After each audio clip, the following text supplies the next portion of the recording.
Drama serial जुड़वा के आने वाले एपिसोड में आप देखेंगे कि आदिल जो कि सारा के ख्यालों में गुम होता है जब से उसने सारा से अपने प्यार का इजहार किया है और उसे शादी के लिए प्रपोज किया है और सारा ने उसकी किसी भी बात का जवाब नहीं दिया। ये बात उसे बहुत बेचैन कर रही होती है। आदिल जो कि ख्यालों में गुम होता है सारा के आ जाने का भी उसे पता नहीं चलता। सारा जब आदिल को इस तरह खोया हुआ देखती है तो उससे पूछती है कि आखिर वो कहाँ खोया हुआ है। यहाँ पर आदिल उससे कहता है कि वो उसके ख्यालों में खोया हुआ है और मेरा दिल तो तुम्हारे कहीं आसपास ही होगा, इसलिए तुम्हें मिले तो उसे संभाल कर रख लेना। यहाँ पर सारा एक दफा फिर से आदिल की बात को टाल देती है और वहां से उठकर चली जाती है। तो दूसरी तरफ आप देखेंगे सारा जो कि अपने बाबा से बहुत प्यार करती है और दूसरी तरफ मजहर का रवैया भी बदल चुका है। वो भी सारा को खुश रखने के लिए कभी उसको खाने की टेबल पर अपने साथ बैठा लेता है तो कभी उससे बातें करने उसके पास पहुंच जाता है। ये बात सारा को बहुत ज्यादा अच्छी लगती है। बड़ी मुश्किल से तो उसे अपने बाबा का प्यार मिला है,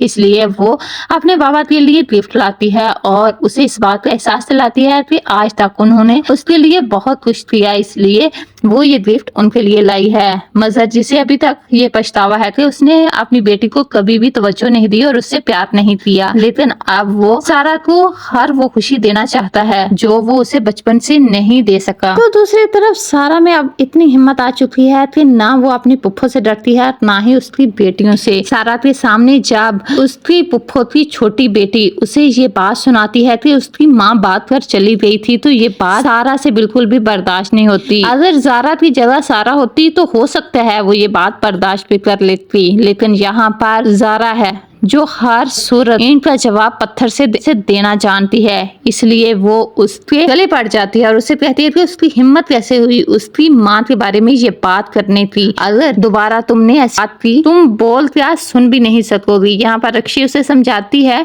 कि आखिर तुम्हें क्या हो गया है सारा, वो तो बच्ची है। यहाँ पर सारा जो कि गुस्से से पागल होती है वो रक्षी से कहती है कि अगर ये बच्ची है तो बच्ची बनकर रहे, अगर इसने दोबारा से मेरी माँ के बारे में कोई भी बकवास की तो मैं इसे जिंदा नहीं छोड़ूंगी।